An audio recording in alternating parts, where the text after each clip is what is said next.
All right, welcome back. You know, talk about cutting off your nose to spite your face. Well, get a load of this, right? Come October 1st, this is this Sunday, the U.S. may see some government offices closed that have not already been funded, right? You've heard about the shutdown, but that won't be happening in Ukraine. The Pentagon has said if the government shuts down, the operation in Ukraine will not shut down. So we will continue funding the country's entire first responder fleet of 57,000 Ukrainian workers, right? We'll continue subsidizing small businesses in Ukraine, and we will also be buying seeds and fertilizer for Ukraine's farmers. At least that's according to information uncovered by 60 Minutes over the weekend. Yep. No border for the U.S., its southern border. No, that's gone. But we'll spend billions of dollars defending the Ukraine border. Now, where does this madness end? Ukrainian small businesses will get their money while Americans may have to wait for SNAP and other benefits? Whether we shut down or not, you know where this administration's interests and allegiances reside. Just to put all this nonsensical garbage in perspective, we've parted with roughly $113 billion for Ukraine. Now, their annual GDP is $200 billion. Think about that. Now, my next guest has some things to say about this. Please welcome to the show, Rebecca Walser. Rebecca, thank you very much for taking the time out of your busy schedule.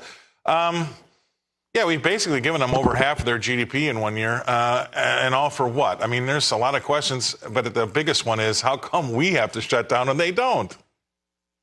I'm so disgusted by this. And I just want to point out, Scott, when CNN or when 60 Minutes did their reporting, CBS did their reporting on Sunday, they literally led the story saying that we've given Ukraine $70 billion. So we don't even have accurate reporting from mainstream media on what has actually been delivered, because you're right. It's $43 billion more than what CBS led with on 60 Minutes on Sunday night. And so I think the American people need to know how much this actually is.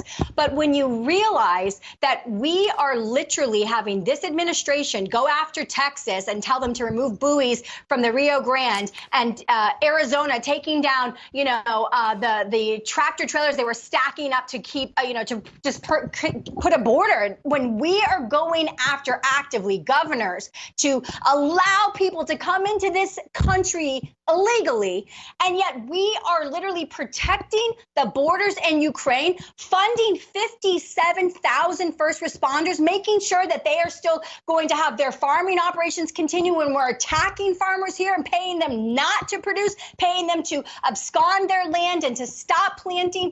This is ridiculous. And Scott, let's remember, all of this has happened without anybody making a case to the American people about what the metrics are that we're going to be accountable for this money, this aid. What are the deliverables? What is our strategy? What are we trying to do?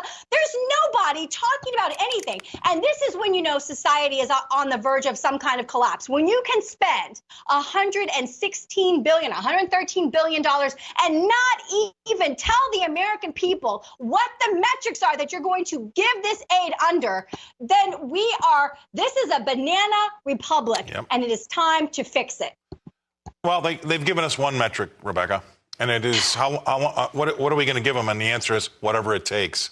What type of a business plan is that? What type of a plan is that? You know what is? It's the same plan that we had when they decided to let all these people come over the border for maybe more voters, whatever they were thinking, I don't know. But then not knowing what to do with all these people standing on the street corners with nothing to do in New York and Chicago and San Francisco. These people have nowhere to go, barely any place to live. How are they eating, and how are we dealing with them once they've let them in to be their new voters? I mean, there is no thought process past the first thought, and that's the problem. So here we are, engaged in whatever's happening over in Ukraine.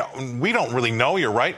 And then we get yelled at when we want some accountability. We're the bad guy when we say, where's the money spent? I don't understand that either.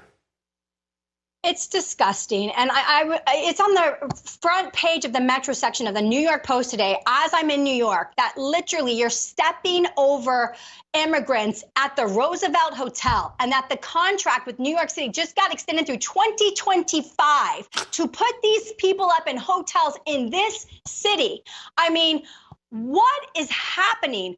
Who are these people that are running our government, and how are they getting away with this? When are the American people going to rise up and say enough is enough is enough. This is not going to be acceptable anymore. We have got to get back control. I don't know the methodology of a populace taking over control of a nuclear superpower, but this is what we need. We need to engineer, and I'm so sorry, I'm not an anarchist, I am 100% a peaceable person, but this is too far beyond the pale. We cannot spend $120 billion and not even tell the American people that what we're doing while we're trying to put the farmers in our own country out of business. I totally agree with you. And then on top of it, you've got the mayor of New York and now the mayor of Chicago. But I mean, the mayor of New York says that this is going to cost him, these migrants coming here because they don't have a plan, right? What you just said about the Roosevelt Hotel. It's going to cost the city, in the next couple of years, $12 billion. Now, yes, that's not the city. It's costing anybody that lives in New York. So they did not have a plan to let these immigrants come in and spend our money to house and feed them without asking us. They're doing the exact same thing in Ukraine without asking us. This money is going down the drain without asking us. That's my problem. Yeah, and Scott, I just want to tell you, and this is going to maybe be shocking to a lot of Americans, but when you start to get into the research of the weeds of what is happening at the border, this is a government racket, a globally, internationally funded, very well capitalized government racket through the cartels, through Mexico, with China. We've got Chinese coming in. So the government itself delivers millions and millions of dollars on an annual basis to charities, mostly Catholic charities, and they run debit EBT card scenarios, the hotels, the cell phones. These people are coming because they are being promised a life of a lot of freebies, and they are attracted. This is going out as a call across the world to come to America and receive all of these benefits. This is crazy. There are 8 billion people. They can't all fit here. We have got to have some rules. I agree 100%. Thank you very much for highlighting it. You were great to have on the show. Love having you on. You'll have you back again next week. Rebecca Walser coming to us from New York today. Thank you very much, Rebecca. All right. By now, I have to catch my